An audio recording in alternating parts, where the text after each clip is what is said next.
The Rant. Meet Christina and Eric. What grinds their gears? The experts in the fields of architectural design, pre-construction, construction management, fine cabinetry. The Rant, a podcast by One York Company.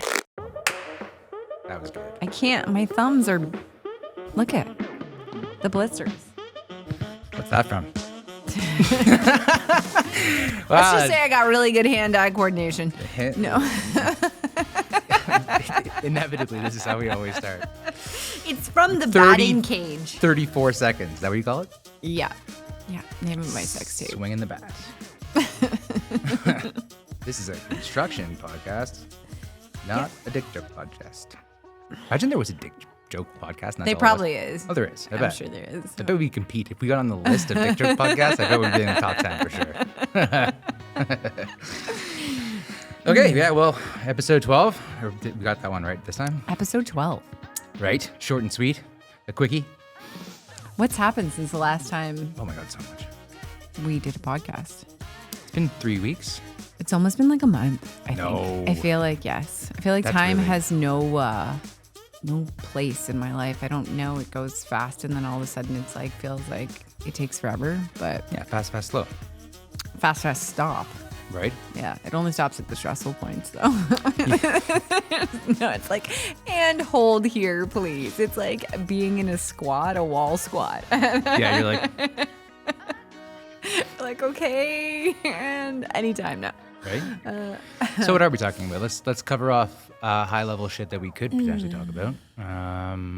We can talk about, I want to talk about writing the book and doing the courses. I want to talk about that eventually. I want to talk about how you've been fucking crushing the construction, and we're almost done now we finished one, and we finished another, and then we're heading on to another being finished, which is great. Yeah, I'm going to go and be selfish. I'm going to talk about the book and stuff like that. It's my first thing I'm going to talk about. All right, so You have like T minus 3 minutes. I have a closing to be at. So. I'm going to go quick. Here we go. So Name of my sex tape. as fast as I can. Let me concentrate, goddammit. You're making me nervous. Focus. Okay, so essentially what I've been working on over the last month, now that you say that, it sounds like it's a crazy long time, is essentially that, we have our highest service offering, which is doing construction for people, and then we have our secondary service offering of doing pre-construction with people. We've stopped doing it as an a la carte way of offering feasibility, architectural design, and then pre-construction services, and now it's all amalgamated as one pre-construction service, one way, and one ring to rule them all. And it's effectively the best service out there, I can argue. Taking them from options and resource strategy to architectural engineering design, then to permits and permissions, then to all of your interior design and cabinetry design, and then to your shoppings and supplier coordination, and then contracting in general, and construction management. Having that entire spectrum of services really allows us to take control and accountability for the project. And that idea of accountability for the project is a selling dream, because there is such good logic behind the idea of making one team accountable for everything as a homeowner, because then you could be like, hey, you did great, or you didn't. Honestly, in the closings that are happening in like the last couple of weeks with everything, it's like I get to see the culmination of all these decisions I made 12 months ago. And so it's like I remember the meetings where we sat and we said, okay, this is what we're going to do. Okay, we talked about like the secret door and making it discreet and, the moving cabinets and all the things. And it's like yesterday on site when I was doing it, I was like, there it is, right? Like that moment of like, it's funny because as somebody who does this all the time, I know that when I create the renders or when we create that stuff, like that's how it's going to look. Right. There's nothing in my mind that doubts that. But when you see it come together and it's just like what you laid this out. magic moment. It's I get it. so gratifying. And I don't know how to put that into words for people who've not yet experienced it. So I can imagine from the client side who don't have the exposure to it every day to be like, holy shit. Like, yeah, it fucking works. that's what my house is going to look like. Then walking in and being like, oh wow, like that's what my house looks like. It's almost like that moment of disbelief when their clients first see their renderings and they're like, no, Yeah, No. like, and, oh, and they're like, okay. no, yeah, it'll do it. Like, no. And they don't believe it until they walk in and they're like, oh my God. Yeah. Yeah, And it's no. like, and then yesterday, everybody, and, I said, I'm filming here tomorrow. And the chaos that it was in the morning when I walked in, and I was just like, you start doing this, start doing that. They're like, I'm like, we're filming tomorrow. They're like, no, you're not. I'm like, yes, I fucking am, actually. are. So we can stand here and argue, or you can just start doing the things I'm going to tell you to do, because one way or another, this is happening, and it can be painful for you, or it can be relatively seamless. But like, Even my sex tape. in no world ever That's will horrible. this not be Take it all happening. back. Jesus. Oof. No. Rewind. What are you doing? You're Not just that. Not that. Let's make it hurt. No. A little bit. Tasteful. It's a fine line. Yeah, it's a fine line. Gotta thread the threshold of the adrenaline, where it's gonna like take the edge off versus the enjoyment of it. That's like a safety word. Escobar flies at midnight. Pineapple. The Barracuda swims for $5. That was the safe word. I'd be like, what? The fuck fuck? did you just say? Harder? It wouldn't even register. It would just be an immediate, like, did you ever stroke? Like, Uh-oh. I squeezed too hard. oh, not there. Noted. Oh, everyone's got a weird button. There's yours. Came out in the form of Tourette's. You fucking serious. Started this conversation 5 minutes ago about how we were doing, right, what did I start with? Pre-construction, our service Pre-construction. offering. And Yeah, the whole 9 yards, yeah. So that was the revelation of about 5 months ago, the whole thing about one service offering and doing it all. And then there came the revelation, all born of all of the new technologies with, ChatGPT and AI and all that crap. But it's like, it's amazing what the future holds in terms of the things that we're able to do. Like, we just launched a funnel yesterday to all the Committee of Adjustments people. So people may not know this, but the Committee of Adjustments is the body that you go to for a minor bylaw variance if you have a property that you need to change the use or height When you or don't want to play by the rules, you have to ask permission to bend them. Yes. Well, essentially, it's every house in the city of Toronto that is old because the houses were built before the bylaws were in place, so they're automatically in contravention of them. Nonetheless, we reached out to all of the Committee of Adjustment applicants and the owners because we went through the public record and then downloaded each form through an API and then parsed the information and then You're not extracted supposed their to content. tell people how. You're just supposed to let be them- like, look at what we did. Even if I told them, They'd be like, what? what? It's like if I told you the ingredients of focaccia bread and told you to go try and make it, it's like, yeast, sugar, water, whatever, flour, Yeah. right? It's like you put With those no together. context, you're fucked. Yeah, you're still gonna end up with fucking something, but Like it's not all gonna be good. like all those quantity takeoff softwares that are like, Oh, yeah, we'll that's do the your best. QTOs for you. I'm like, no, you won't. Oh my god, I love those. Oh, we're gonna do a quantity takeoff software for you. I'm like, oh yeah. I mean, we're Suffocate you in questions, and you'd be like, you know what? I take it back. fuck it. Or even better, no questions, and then it's completely inappropriate. Yeah. It's like where Here's you. some information that may or may not have the varying degrees of accuracy depending on what the thought process was behind it. But here you go. Totally accurate. Thanks for paying. Good luck. Yeah, commercial, residential. Yeah. Where you getting your materials from? know. New household house. Oh, I know. yeah, It's whatever. crazy. Just fuck The you. whole concept behind that is like just seriously flawed. Anyways, where was I at with this thing? So yeah, so then we got all their information. We reached out to them. We sent out an email blast to everybody, and like, we already got responses. It was like yesterday, 4:00. We sent it out. We got a bunch back already. And I'm like, win? Okay, great. And then now it's the next one. Because there's a whole people world with like PTSD already, and they're like 16% of the way through a process that they're I going to know. have to see through. So Yeah. knowing that they've felt the frustration that they felt already, and they're so close to the inception of that journey, and like you haven't even really gotten out of the gate yet and you're frustrated, it's like, I can only imagine the relief. And I would jump in an email if somebody was like, hey, I can unfuck this for you Real quick. real quick, knowing that there are bigger landmines ahead of you Yeah. that will inevitably leave you incapacitated. Exactly. Exactly. yeah. Like- Yeah. So anyways, reaching out to all those committee of adjustment people, and they're like, essentially just giving them the straight up logic behind, before you submit and commit yourself and a project to a permit and going through all that headache, let's make sure that you know what the cost and the schedule is. Because if that doesn't align with your budget or your expectations, then what's the permit for? Because you're never going to build it, right? That's a very easy, common sense, kind of like no nonsense approach. Like, I want fruit salad, but I did not recognize you don't like pineapple. I'm allergic to pineapple, banana, grapes, all melons. And I have anaphylaxis for honeydew melon. Yeah, right? Like, yeah. That's what it's like. Don't fucking eat it. Let's stay away from that shit. Fruit salad's not for you, sir. Nope. No. You may be more of a pie person. Cook that shit. Oh, man. No, but I mean, people don't even know what they're at risk for, which I guess is the scariest part. But then, I mean. But that gets to the next point. Essentially, like, our business model really, and this is an argument between you and I about how many projects we can take on a year, but like the target. Says the guy who doesn't have to close them.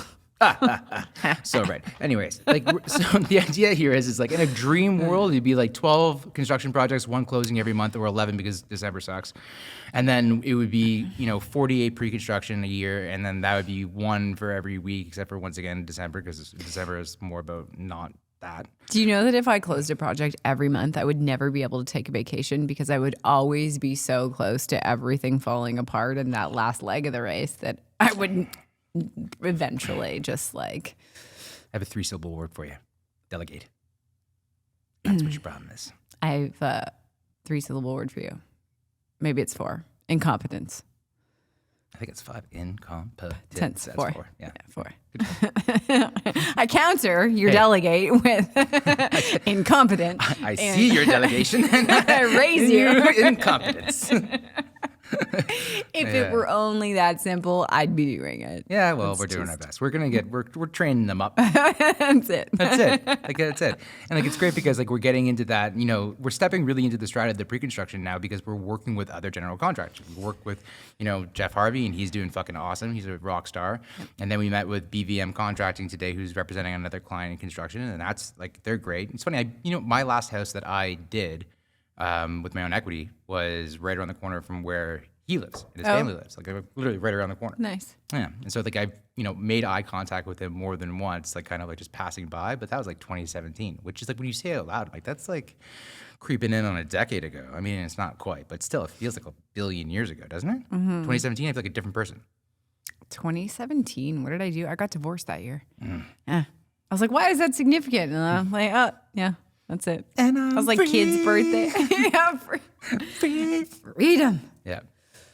Your William Wallace here. Oh, God. Yeah. Anyway. It's a hard segue. Where do you go from that? William Wallace. Nothing happy about that. There's nowhere to go from but up. Mm-hmm. Mm-hmm. Mm-hmm. Okay. Yeah, so 48 projects a year. And then, but like the next step in this magic moment is that with ChatGPT and just our experience to date, it's amazing when you start. What I did was I brain mapped a book for pre-construction that essentially is, if I had 10-year-ago me sitting across from the table and I had 4 hours, and only 4 hours, to tell him how to not fuck this up, how to build a home or plan to build a home with all the sub-consultants involved in design and lockstep and cost, how to get through that process and be successful. The goal being that we can only help 48 people a year. And then with that means that like it only makes sense then to service clients who are doing it, have projects over $500,000. But what about everybody else? Like, what about everybody else approaching a project less than $500,000? What are they going to do? They can't afford our representation because it's opportunity cost and it doesn't make sense because we won't offer it for less than what we do. That being said, it's a teachable thing. Like, think about it. Like, I came at this as my second career, and like I learned from the ground up. I mean, you were very, very helpful in like showing me the way. In terms of like when you were hired, you literally fired all the staff, all 15 of them, and you're like, let's go work in a coffee shop until we get this right. But I don't know, last 4 years later, you know where we are. Automatic reset. This is bad. Yeah. Goodbye. And no. Yeah, that was a very awkward phone call drive home from wherever we were. It was like rapid dialing people being like, I'm very, and you're fired. And you're fired. And you're fired. Sad day. Also, you're fired. Sad day. Anyways, nonetheless, it's all worked out. And for us. Yes. Well, that's all that really matters. Yeah. I'm sure they're fine. I'm sure. Okay.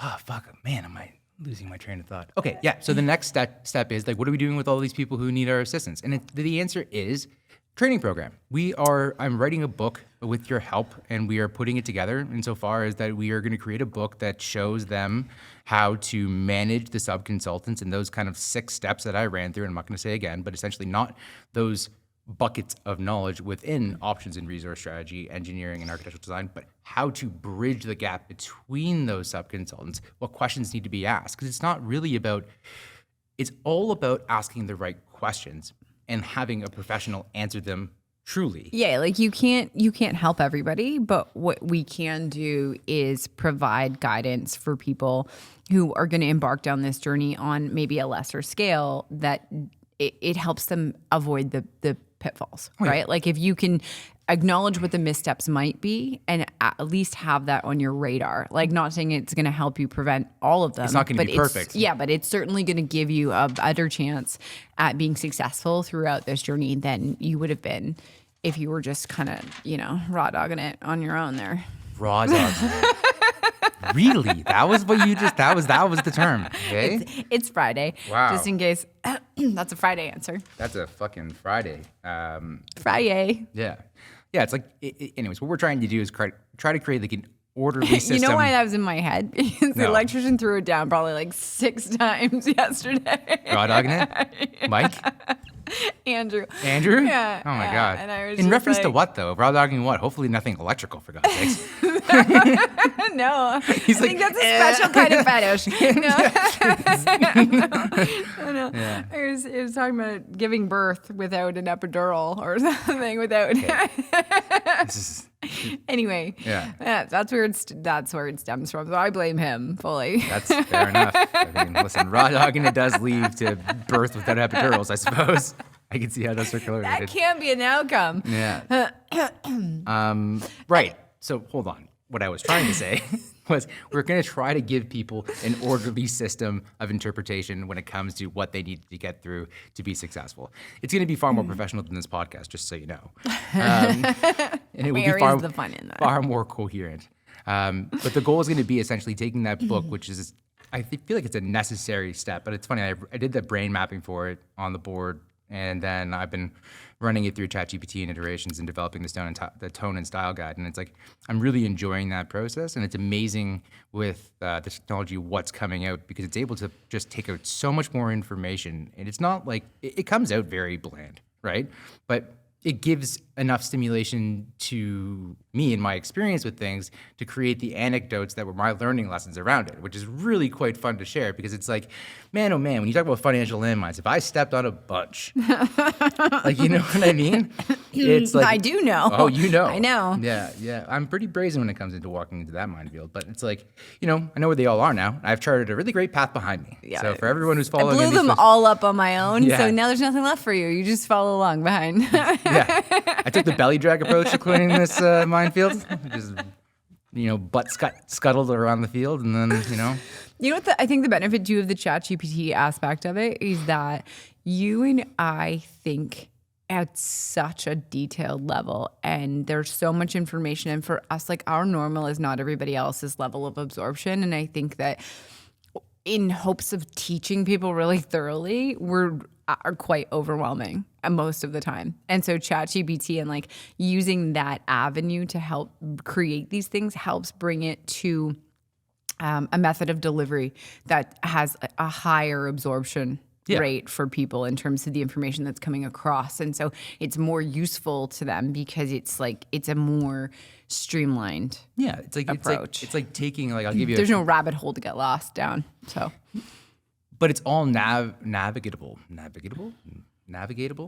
whatever. Okay. Anyways, so you can navigate it all. Boom, that's it. See, ChatGPT. No, but it's like, for example, it's like if I'm considering for the course content, it's like having the course content prior to embarking down the course and learning modules. It would be a questionnaire as to what your learning style is, because in like a click, I can essentially take the same content and manipulate it to adjust to the learning style of the reader, and it replicates it immediately. It's like, oh shit, not only am I having like sharing good quality information, but I'm going to now temper it so that it's at the temperature that's good for you to digest. It's crazy how much everything is becoming tailored to the hyper specificity of people. There's a new dating app, and it actually, you do a personality test, and then it tells you which of the 16 personalities you are.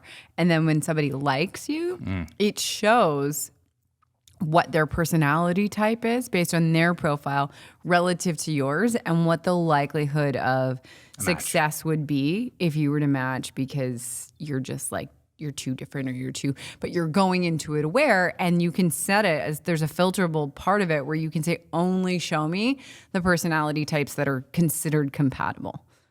Dude, I mean, that's like it. hyper personalized. That's it. But like, experience. What was it, a year ago when we were starting the Lansdowne project? I was driving there with and then with the old social media guy, and I did that.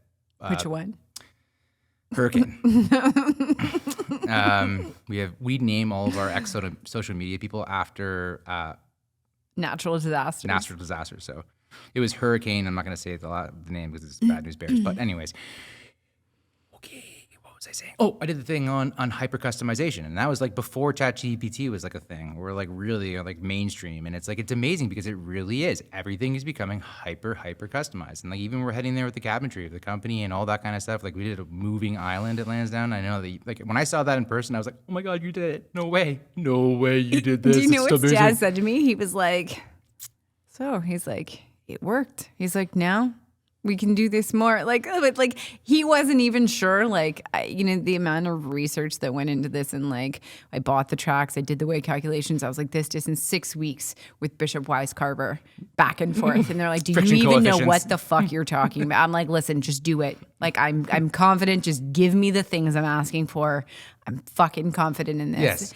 And they were like, almost wouldn't sell it to me. Like, it went back and forth forever. And I remember you saying that too. Yeah. And then I was like, listen, I don't need a design assist. I just need you to get me the fucking quote for the pieces. That. Yeah, when you came in my office because you were like, I was so mad. Yeah. It's like, well, have you considered just popping track in? Like, buddy, if I want to just pop a fucking track in and drop it in, I wouldn't be spending the amount of money. Didn't you suggest to put it on casters or something? Yeah, just put it on casters and move it back and forth. Like, if that's what I wanted to do you think I would have just sent you architectural borderline engineering drawings for like weight distribution and like what I'm moving and all the things?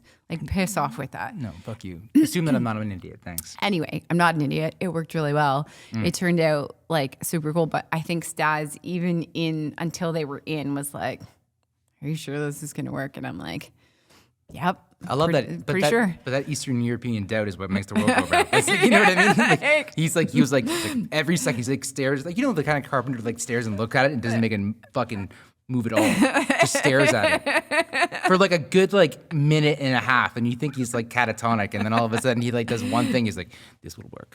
Yeah.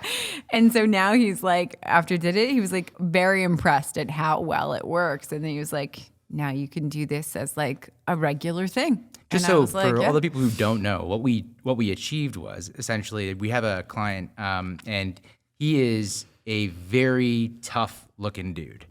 And I remember he was sitting in my office, the old office, and he sat down next to me, and like I had no way out except for downstairs to a basement that didn't lead anywhere. And he's like, she wants an island. And I'm like, well, we can't get an island because if you have an island, then you don't have any room to get around it. We want an island. I'm like, oh, listen, we can't do it. He's like, we want an island. The third time, I'm like, we're getting you an island. Okay, island it is. Island it is. And so now what we devised was essentially that we put it on heavy duty, not casters, like a lot. What was it? There are 3 V-groove tracks that are inset into the floor and are flush with the hardwood floor system. And then there are plates that have a series of 4 bearings underneath them. So there's 2 sets of plates under each cabinet. And then essentially every cabinet was assessed for like the weight capacity of the cabinet, of the loaded cabinet, and of the countertop section that it would carry across. And then it moves from against the wall to the middle of the space when you need to, and then back against the wall when you don't need to. And then there's a break on one side so that it stops. Not that it's like light enough just to roll around. But that solves the problem for everybody who owns one of the Bay and Gable houses. Sorry, that was just oops. Gable and Bay. Yeah, I guess that works too. Bay and Gable. Is it Gable and Bay or Bay and No, Gable? it's Bay and Gable. Yeah, I was like, am I saying it fucking wrong? with you. You're No. fucking with me. No. Yeah, for everyone who I owns saw the confusion. I acted on it. It's a dick move. it's like I'm gonna make That's him who I look. am at my core. I'm like, watch him be uncomfortable. It's like calling out, Watch this. calling out spelling mistakes. You're like CK. For everybody who owns a Bay and Gable house in the city of Toronto, where your house is narrow, like 15 feet at the back or whatever it is, we can now have an island, and it's not a stupid peninsula kitchen or a galley kitchen, which each are, you know, Well, I guess it is a galley kitchen half the time well, it's not only until a you galley kitchen. move it. Man, you're fucking killing When me, you eh? move it back to the wall. I'm trying to sell this, okay? Just- I'm trying to make you look good. You're Anyway, like, it's super fucking cool. Watch the videos. It'll be out on social media soon. You'll see. Go back and check it out. We did a lot of cool stuff in that house, honestly, between the attic and like the cool. And then there's a countertop section that drops down that goes flat to the wall to create more space to maneuver around this island. Oh, that was when your it's move. out. So Yeah. it's like we got some cool things happening. We Yeah. do some cool shit. yeah, no, I'm very excited. Speaking of cool shit, Tell me. I gotta go Oh. soon. Here, I need All right. to go. To How much this time do we have? walkthrough.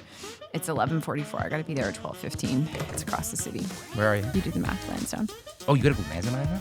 Yeah. Oh, okay, well, then we got to sign off. So, We'll make this a quickie. Well, no, my sex tape. we'll call this episode 12 and a half. Every inch matters.